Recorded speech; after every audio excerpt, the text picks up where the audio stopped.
Yes, teman-teman, sekarang saya sudah di Toyota Foxy 2022 dan saya bisa sampaikan sekarang bahwa ini adalah mobil tentang kemewahan, kepraktisan, lega, fitur, dan performa mesin baru. Asik.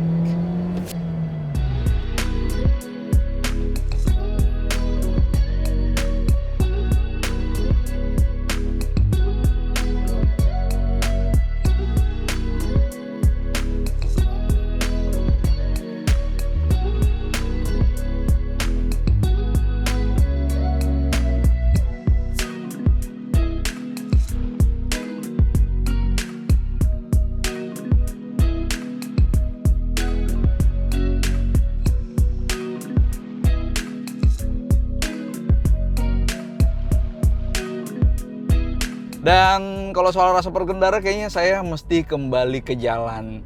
Ini mobil besar, panjang, tinggi, dan lumayan lebar. Jadi memang secara alamiah dimensinya itu nggak support untuk bermanuver ekstrim gitu ya. Kita tahu ada beberapa MPV yang emang enak juga untuk disetirin dengan lebih menggugah, dengan penuh adrenalin.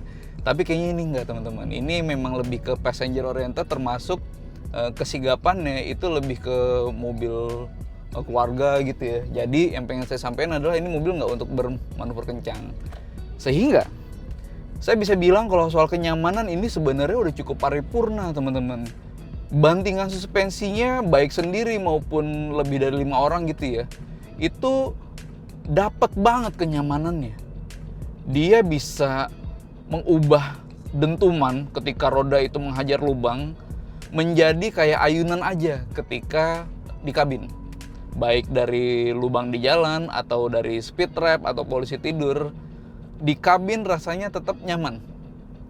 Jadi kalau teman-teman termasuk orang yang beli MPV di kelas ini kemudian berharap sama kenyamanannya, saya rasa Foxy bisa memberikan itu. Tapi seperti yang tadi saya sampaikan, dia nggak cocok untuk bermanuver kenceng. Sehingga kalau misalnya teman-teman lagi pengen agak-agak belok kencang gitu ya, atau mungkin zigzag gitu, body rollnya terasa dibanding Innova gitu, Venturer yang udah 500 jutaan. Ini lebih terasa body rollnya, jadi lebih nggak enak buat belok kencang. Tapi sekali lagi, orang yang beli ini baik duduk di belakang maupun pas lagi nyetir, dia udah tahu bahwa ini mobil bukan buat zigzag ekstrim. Jadi ya sudah, dia akan menerima bahwa ini mobil lebih enak ketika calm, ketika lagi tenang gitu. Jadi ya rasa berkendaranya seperti itu.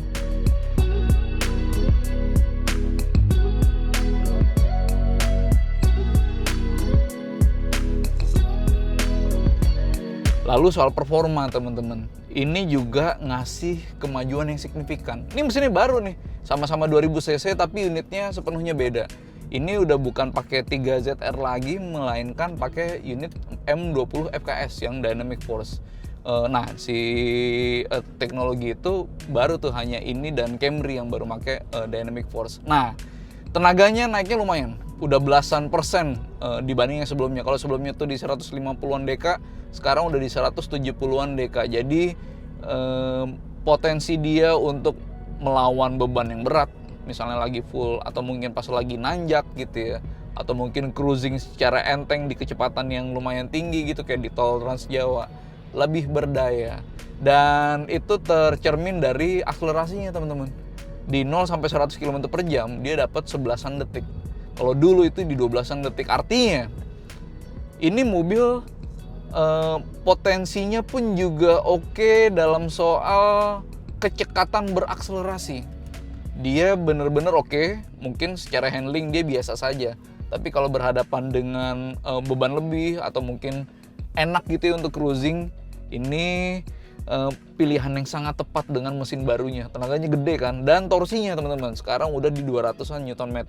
Ya kalau dibanding sama Innova yang diesel gitu masih kalah gitu ya, tapi 200-an Nm pun untuk mobil dengan kapasitas angkut dengan dimensi sebesar ini sudah lebih dari cukup.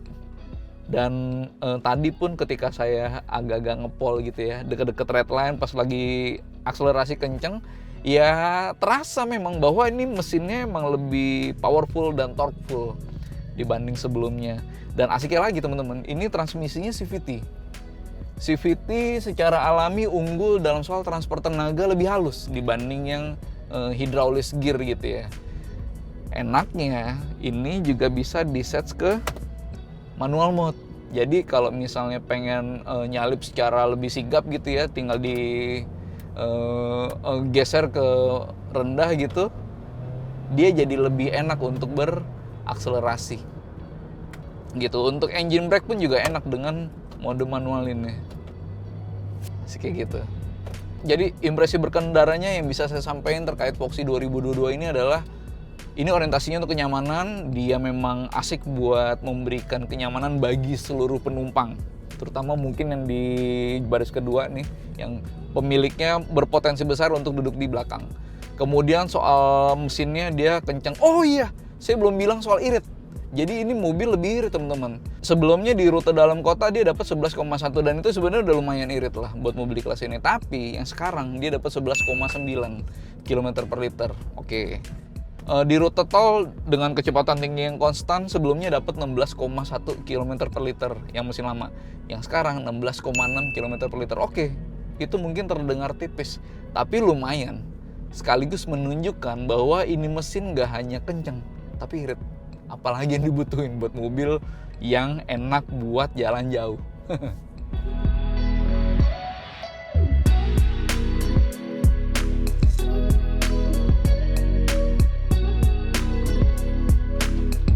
Kemudian soal fitur teman-teman, yang ketika mobil ini berjalan. Jadi fiturnya kan banyak nih. Saya suka dengan Toyota Safety Sense yang 3.0.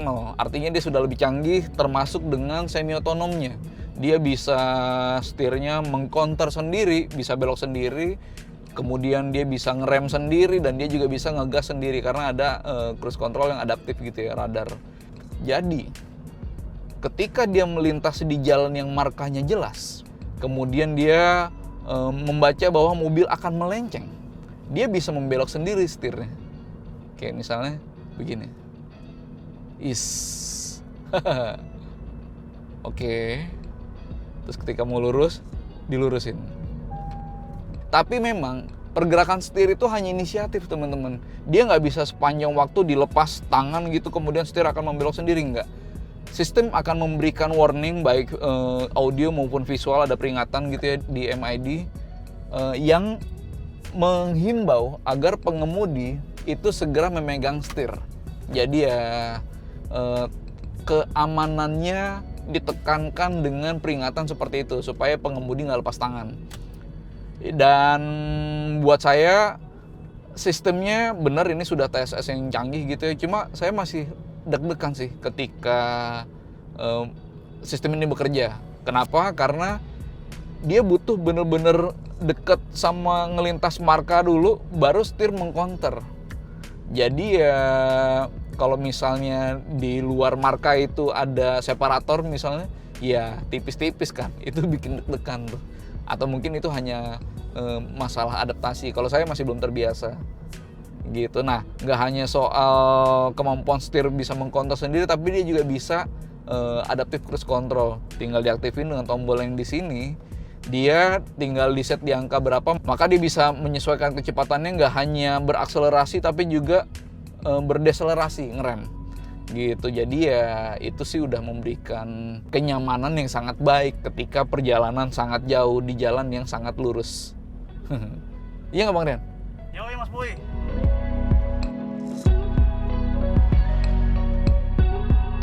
Teman-teman bisa lihat ya secara keseluruhan ini masih dengan format Voxy yang lama. Artinya dia high roof, kemudian panjang, tinggi, dan lumayan lebar buat sebuah MPV di Indonesia. Tapi tampangnya nih, meskipun dengan format sama, dia udah punya wajah yang jauh berbeda. Terutama soal grill teman-teman, ini ukurannya masif. Dan ini sebenarnya mirip dengan mobil-mobil yang ada sekarang. Makin kesini, grill makin besar ukurannya. Gitu. Di Innova juga makin lama makin besar, kemudian di BMW pun juga makin lama makin besar. Jadi ini sebenarnya tren yang global. Tampilannya juga menurut saya itu terasa lebih premium karena chrome-nya ini nggak main-main. Lumayan banyak dari kiri ke kanan, dan ini meskipun berada di bagian bawah lumayan eye-catchy. Gitu buat teman-teman yang mengejar tampilan mewah atau suka dengan rasa premium, chrome seperti ini mestinya bisa memberikan itu. Lalu ini soal headlampnya juga sudah auto teman-teman, high beam, jadi canggih. Kita tinggal switch ke auto, lalu kalau misalnya lampu jalan nih kondusif, dia bakal lampu jauh. Tapi begitu ada kendaraan dari arah depan, dia akan membalik ke lampu biasa aja, sehingga nggak menyilaukan. Canggih. Nah, ini juga ada kameranya teman-teman. Kamera nggak hanya di depan tapi juga di kanan, kiri, dan belakang, sehingga bisa memproyeksikan 360 all round view monitor di head unit gitu. Saya jujur sebenarnya ini suka dengan tampilan seperti ini. Meskipun kalau dibanding sama Venturer, saya lebih suka Venturer yang ada lebih datar-datarnya. Balik lagi ke soal format yang high roofnya, high MPV. Saya sih kadang-kadang ngelihat bahwa nih Foxy ini kayak Alphard tapi versi kecil. Jadi buat mereka yang suka dengan MPV mewah tapi budgetnya buat Alphard tuh kayaknya gimana gitu ya, ini adalah salah satu solusinya. Mungkin dengan semua kelebihannya nanti saya akan cerita di dalam kayak gimana, fiturnya seperti apa. Bisa jadi ini adalah hal yang ngebuat kita nggak perlu beli Alphard selain nggak punya uang ya. Tapi dia bisa memberikan rasa mewah yang bahkan dari tampilan luar, kemudian fitur kelegaan yang laksana Alphard tapi ukuran mini gitu. Mini Alphard yang ngebuat kita nggak perlu beli Alphard, belinya Velfire. Lah, sama aja Bang Rian. Sama aja. Oke, sekarang kita lihat bagian samping. Dan untuk masuk ke dalam teman-teman, dari pintu baris kedua ini metodenya banyak. Pertama, ini dengan tarik handle-nya, maka dia akan dengan sendirinya membuka, lalu ditarik pun juga bisa menutup. Electric power sliding door. Dan metode lain adalah juga dengan kick sensor. Kelihatan di sini ada stikernya. Posisi sensornya itu sejajar dengan handle pintu pengemudi. Saya tendang, slap, ya, terbuka. Dan itu juga berlaku ketika menutup, slap. Mudah kalau pas lagi bawa barang atau pas lagi nenteng anak kecil gitu ya. Sebelum saya bahas lagi metode buka pintu yang lain, saya melihat ini gapnya lumayan besar ya. Dan ini kayaknya beda nih dengan yang di sini. Entah kenapa, apakah ini nyenggol, tapi saya lihat di kanan kiri pun juga demikian. Artinya memang ada perbedaan gap ya, yang mestinya sih nggak terjadi sama mobil sekelas Foxy dan Toyota yang terkenal akan kualitasnya. Dan metode lainnya ngebuka pintu samping adalah dengan remote. Nah, lalu menutup dan membukanya juga dengan tombol yang ada di sini atas di plafon. Jadi sang pemilik yang biasanya duduk di belakang itu nggak mungkin nggak bisa dibukain sama si driver. Dan sekarang saya pengen ngebahas lebih jauh tentang bangku baris kedua. Kenapa mesti di bangku baris kedua dulu? Karena pemiliknya biasanya justru di sini, bukan di depan. Gitu. Ini mobil yang sangat passenger oriented. Besar banget kemungkinannya untuk dia disupiri menggunakan supir. Oke, teman-teman bisa lihat di sini. Ini akomodasinya sangat lapang. Jadi sesuai dengan ekspektasinya kalau mobil seperti Foxy ini bisa memberikan kelegaan atau kemewahan atau kenyamanan layaknya mobil premium. Di sini bahkan sudah ada armrest dan ini ada di bangku kanan maupun di bangku kiri. Gitu. Saya masuk ke sebelah sini aja dulu. Silo soalnya Bang Rian. Oke. Di sini armrest, lalu kemudian di sini ada curtain untuk privasi. Gitu. Tapi memang sayangnya adalah udah nggak ada sunroof lagi, teman-teman. Jadi ya kalau buat saya mobil yang ada sunroofnya itu rasanya spesial dan ini berkurang. Cuma pertanyaannya, apakah dengan absennya sunroof itu tetap layak untuk dibeli? Saya akan tetap menjelaskan, termasuk ada pembaruan-pembaruan yang ngebuat Foxy sekarang buat saya malah lebih menarik. gitu. Oke, kita lihat ini kelegaannya luar biasa, yang bahkan ini bukan yang paling mundur teman-teman. Ketika bangku belakang sudah dilipat seperti itu, ini bisa sampai sini. Ini bener-bener lega banget. Mungkin kalau orang berpikir bahwa ini kayak limosin bisa jadi kan, karena bangku baris ketiga sedang tidak diaktifkan. Dan saya suka juga dengan ini ada tempat buat naruh benda apapun yang kecil, HP, dompet bisa. Lalu kemudian di sini ada buat cup holder teman-teman. Cup holder juga ada di sini buat minuman, baik botol maupun gelas. Lalu ini saya majuin lagi. Di sini juga ada soket USB Type C teman-teman buat ngecharge gadget. Kemudian di sini ada layar TV gede, ini 11 inci lebih nih. Artinya dengan layar sebesar ini mestinya enak buat termasuk penumpang di baris ketiga gitu. Dan saya pengen tunjukin gimana sih duduk di baris ketiga, tapi saya mau ngasih tahu dulu ini di sekitar 10 jari gitu misalnya ya. Dan 9 sampai 10 jari buat saya itu udah jauh dari kesan sempit kalau nggak mau dibilang lega. Dan di belakang, saya dorong dulu. Gimana sih rasanya ketika duduk di belakang? Ini saya tarik. Emang ringkes banget ini. Oke. Teman-teman bisa lihat di sini. Legroomnya ini juga di sekitar 9 sampai 10 jari, artinya ini sangat lega juga teman-teman. Ini bener-bener bangku yang switch untuk penumpang dewasa. Dan by the way juga teman-teman, ini buat 3 orang penumpang. Headrestnya di sini. Nah, headrestnya di sini, hanya di sisi kanan untuk masukin pondasinya, tapi dia buat 3 orang, termasuk dengan seatbelt 3 titik. Jadi memang ini sebuah bangku yang proper meskipun dilipat. Dan kelihatan di sini ada cup holder, lalu juga ada soket USB Type A buat gadget, kanan kiri Type A, yang itu Type C.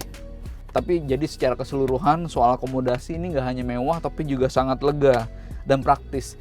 Dan saya juga suka dengan pelipatannya teman-teman. Ini saya lipat dulu.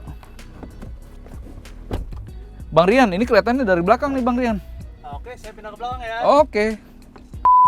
Ini kalau dilipat, lalu ini ditarik tuasnya, dia akan terlipat dengan sangat mudah karena penguncinya di sini. Nah, yang pengen saya sampaikan adalah ini pelipatannya bukan ke bawah, nggak kayak kebanyakan mobil yang lantai rata.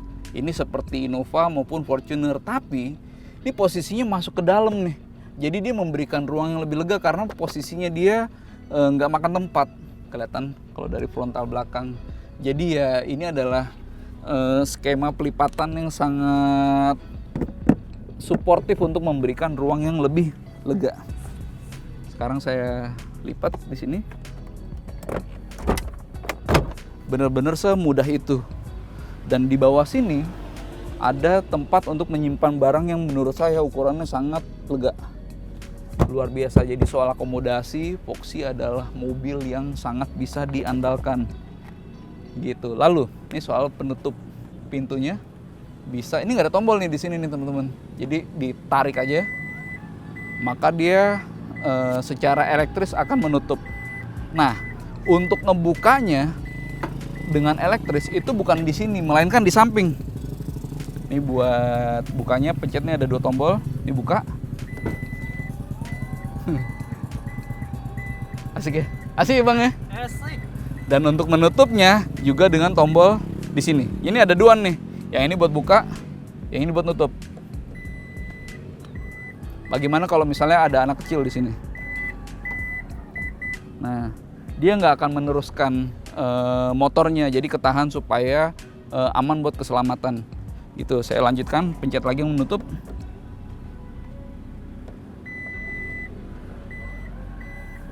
Gitu.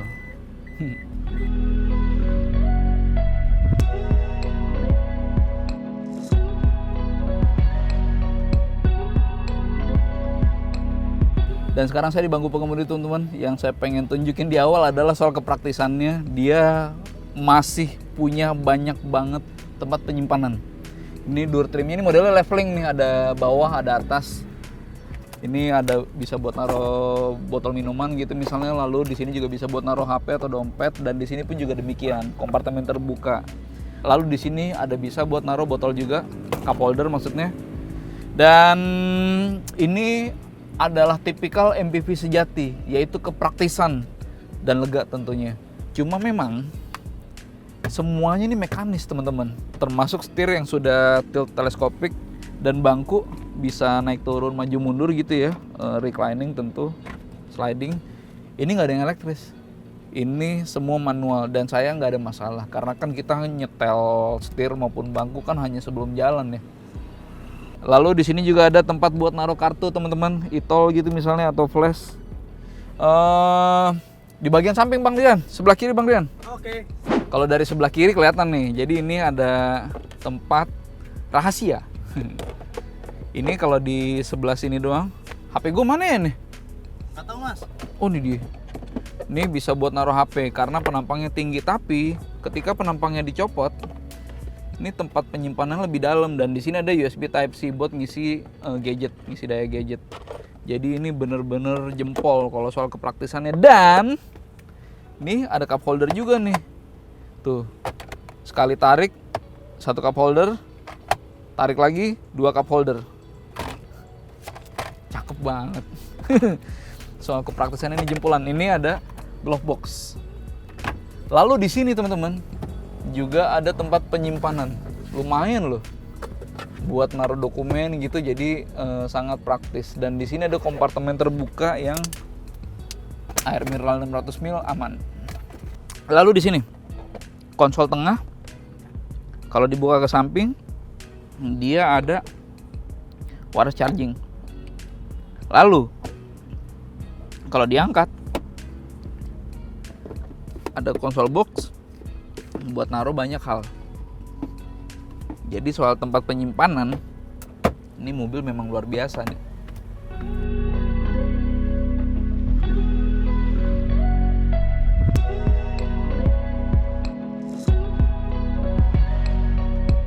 Lalu ini tombol-tombol yang di atas kanan kiri buat buka tutup pintu samping.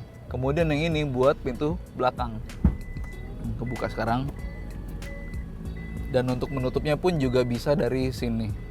Artinya memang supir punya kontrol terhadap buka tutup pintu samping dan belakang, dan itu dibutuhkan memang untuk ngebantu yang bisa jadi itu adalah bosnya.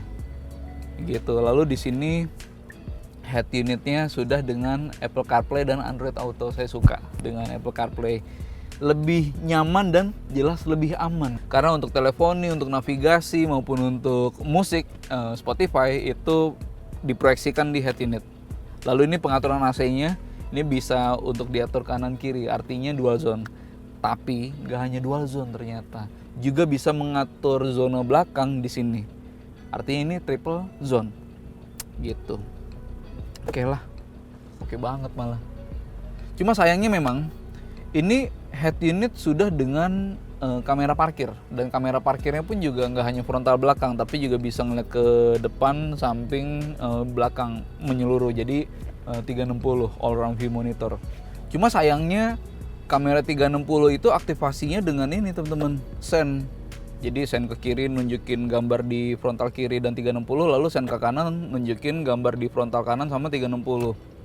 Lalu kalau di reverse dia akan nunjukin frontal belakang dan 360. Andai ada direct access dengan tombol di sini gitu ya, akan lebih mudah, terutama kalau misalnya terjebak masuk jalan tikus atau masuk gang yang kecil gitu ya. Ya dengan kamera 360 itu sangat membantu, yang bisa diaktifkan secara langsung. Dan ini ada 2 slot nih yang masih kosong, bisa kan ditaruh di sini. Bisa kali. Alih-alih tombol akses langsung, untuk mengaktifkan kamera parkir tuh mesti geser dulu, kemudian pencet yang ini, PPM, lalu muncul. Sayang banget, padahal kameranya pun juga jelas. Pas lagi malam pun juga lumayan kelihatan dengan baik gitu ya. Tapi untung lah, soal kamera nih bahkan bisa digeser-geser nih untuk memproyeksikan mobil dari sudut lain. Jadi ini lumayan ngebantu.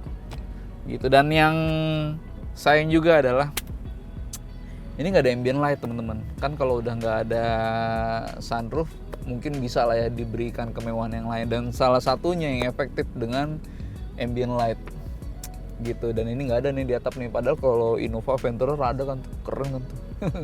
Mungkin di minor change berikutnya. Gitu. Oh iya, ini bisa diubah juga nih Bang Rian. Mana tuh? Jadi si instrumennya itu bisa diubah tampilannya. Ini bisa diubah tampilannya, bisa digital maupun analog. Tetap digital, cuma terlihat analog.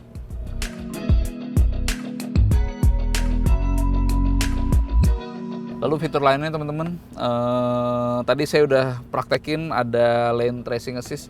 Beberapa nyebutnya lane keeping assist, tapi kalau ini lane tracing assist. Lalu dia juga ada automatic high beam. Lalu dia juga ada pre-collision system yang mana itu masuk dalam TSS 3.0 juga. Dan dia ada air purifier. Ini perlu nih, pandemi nih. Jadi dengan ionizer ini lebih sehat udaranya. Gitu, dan fitur selengkapnya teman-teman bisa lihat di sini nih.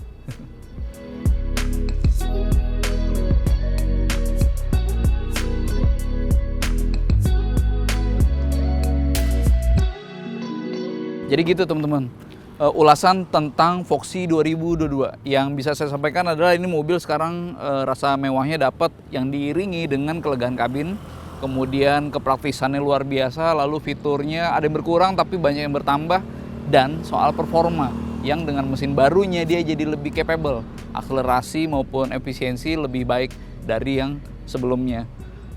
Beberapa hal yang menurut saya perlu jadi catatan adalah soal memang rasa berkendaranya. Ini mobil sangat passenger oriented, jadi bukanlah mobil yang enak buat pengemudi bermanuver kencang. Pertama, terus kedua, kamera itu penting. Kamera parkir dengan bodi seperti ini, panjang, lebar juga, lalu tinggi. Untuk berhadapan dengan jalan yang sempit, kamera parkir yang mudah diakses bagi saya adalah hal yang perlu, sehingga andai ada direct access akan lebih baik. Lalu dengan sunroof yang sudah nggak ada, kalau diganti dengan ambient light, rasanya sih cukup untuk menjaga atau mempertahankan rasa mewahnya. Karena ambient light bagi saya mungkin gimmick ya, tapi itu lumayan sih memberikan rasa comfort atau rasa mewah ketika berada di dalam kabin, terutama bangku baris kedua yang potensial diisi oleh pemiliknya gitu. Di soal harga teman-teman, ini udah di 560-an, 550 sampai 560-an juta, udah lumayan. Karena di rivalnya Nissan Serena itu di 520-an juta, jadi sudah lebih mahal.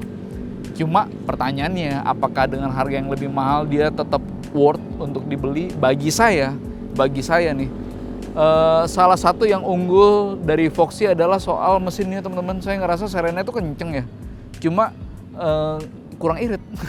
Kalau dibanding Voxy ini lebih irit, jadi lebih enak buat jalan jauh. Ini lebih penting, meskipun buat orang yang bisa beli Serena sama Voxy yang udah lebih dari setengah miliar, 500 juta, kayaknya budget bensin itu nggak masalah, bukan masalah besar. Ya, artinya teman-teman bisa disimpulin kalau budget buat beli mobil sekelas Alphard itu masih terlalu tinggi. Ini adalah mobil yang tepat untuk teman-teman yang pengen ngedapetin itu semua. MPV mewah, lega, canggih, praktis, fiturnya banyak, dan mesinnya enak. Gitu. Toyota Voxy 2022.